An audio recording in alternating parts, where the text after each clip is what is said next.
यही संदेश देना चाहते हैं कि जो आपने जी जी नई स्कीम लेकर आ रहे हो आप, जो यूपीएस के नाम से आप सरकारी कर्मचारी के साथ धोखा कर रहे हो, ये अपने आप में गलत है। ओपीएस ही एकमात्र ऐसी स्कीम है जो लागू होनी चाहिए। यूपीएस फ्रॉम द फर्स्ट इसका विरोध कर रहा है, एनपीएस का विरोध कर रहा है, आज की डेट में यूपीएस का भी विरोध। आप अभी मन से कह रहे थे जो सरकार हमारी बात नहीं सुन रही है उनको सुनना पड़ेगा, चुनाव के माध्यम से हो या फिर आवाज़ प्रदर्शन के माध्यम से हो। नहीं, लोकतांत्रिक देश में ये बोलने का तो हमें हक है कि जो हमारी बात नहीं सुनेगा उसके खिलाफ हम वोट करेंगे। फिर प्रदर्शन की भी आप बात कर रहे थे। नहीं, प्रदर्शन भी करेंगे। प्रदर्शन हमने पीछे किए भी हैं, जंतर मंतर पे भी किया है और भी करेंगे। रामलीला ग्राउंड में करेंगे, प्रदर्शन करेंगे, पीछे हुए भी हैं। ओपीएस को लेकर प्रदर्शन हुए हैं, पीछे रामलीला ग्राउंड भरा था, ओपीएस को लेकर भरा था। लेकिन सरकार कह रही है जो हमने जो भी कदम उठाए हैं हम अपने कर्मचारी भाइयों के लिए उठाए हैं। नहीं, सरकार कह रही है, सरकार जिस चीज को लेकर आएगी, मैं भी कोई नई चीज लेकर आऊंगा तो मैं बोलूंगा कि भाई हम आपके लिए अच्छा लेकर आए। लेकिन जब वो इम्प्लीमेंटेशन में आ रही है तब पता लग रहा है। आज एनपीएस में अगर हमारे कुछ साथी रिटायर हुए हैं या उनकी डेथ हुई है, आज वो लोग रोड पे हैं। मेरे यहाँ एक कर्मचारी की डेथ हुई है, 2014 में लगा था वो, आज रोड पे हैं उसके बच्चे। ना उनको पेंशन मिली है, ना उनको कोई पैसा मिला।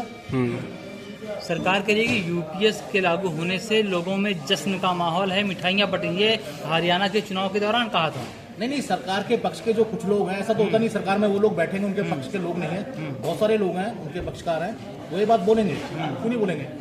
अगर कोई स्कीम आई है उसके लिए बोल रहे हैं। अदरवाइज तो यूपीएस में भी कोई कर्मचारी को अगर देखो, और बड़ी बात मैं आपको बोल रहा हूँ, अगर इतनी अच्छी स्कीम है तो सरकार अपने ऊपर लागू क्यों नहीं करती? सारे मेंबर ऑफ पार्लियामेंट ओपीएस ले रहे हैं, वो अपने में भी तो लागू करे। वो कहे कि हम तो यूपीएस लागू करेंगे अपने लिए, यूपीएस ले रहे हैं। तो मोदी सरकार भरोसा नहीं है आपको?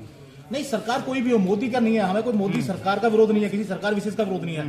हमें सिर्फ क्योंकि हम ये जो संगठन है ये किसी आइडियोलॉजी से भी संबंधित नहीं है।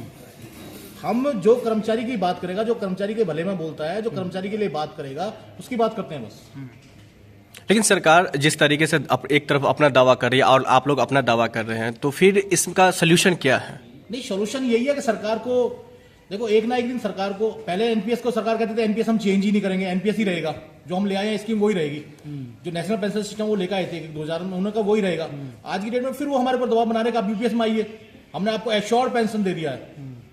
और जिस तरह की उसकी जो टर्म्स एंड कंडीशन है, अगर उसको फुलफिल नहीं करेगा कोई भी कर्मचारी तो आप ले ही नहीं सकते एश्योर्ड पेंशन जो 50% वो लोग करें। अगर उनका इंडिविजुअल कॉर्पस पूरा नहीं होगा, यू कांट टेक पेंशन, आपको मिलेगी नहीं पूरी पेंशन। फिर क्या संदेश आप देना चाहते हैं सरकार को? नहीं, सरकार को हम यही संदेश देना चाहते हैं कि जब आप जिस चीज को आप स्वयं अपने ऊपर आपने ओपीएस लागू करके टिल टुडे, भाई एक 2004 से एनपीएस आया है और एक 2004 से पहले से लोग ओपीएस ले रहे हैं, तो आज भी ओपीएस ले रहे हैं। अगर ये इतनी अच्छी स्कीम लेकर आए तो पहले वो भारत की पार्लियामेंट में जो लोग बैठे हैं उनके ऊपर लागू करें ना उसको। जी ठीक। ये भी था कि आप पेंशनर्स को, और पेंशनर्स जो है वो एक होमोजेनियस ग्रुप है, उसको आप डेट ऑफ रिटायरमेंट के बेसिस पे डिवाइड नहीं कर सकते कि इस डेट को जो रिटायर हुआ उसको पेंशन इतनी मिलेगी, इसके बाद जो रिटायर हुआ उसको पेंशन इतनी मिलेगी। ये आप नहीं कर सकते। ये बहुत ही क्लियर। इसी की एक बात और उन्होंने कही कि पेंशन देने के लिए आप फाइनेंसिस का लीव नहीं ले सकते कि हमारे पास पैसा नहीं है इसलिए हम नहीं करेंगे। इसका प्रावधान आपको करना पड़ेगा। ये सब मांगे 5वें पे कमीशन के सामने रखी गई, लेकिन उन्होंने जो रिकमेंड किया वो उनका कहना यह था कि एक गो में तो ये नहीं हो सकता कि हम सबको बराबर कर दें। उन्होंने मॉडिफाइड क्लैरिटी, जो 85 से पहले के 86 से पहले के रिटायरीज थे उनको 96 के लेवल पे लाने का प्रावधान उन्होंने किया था।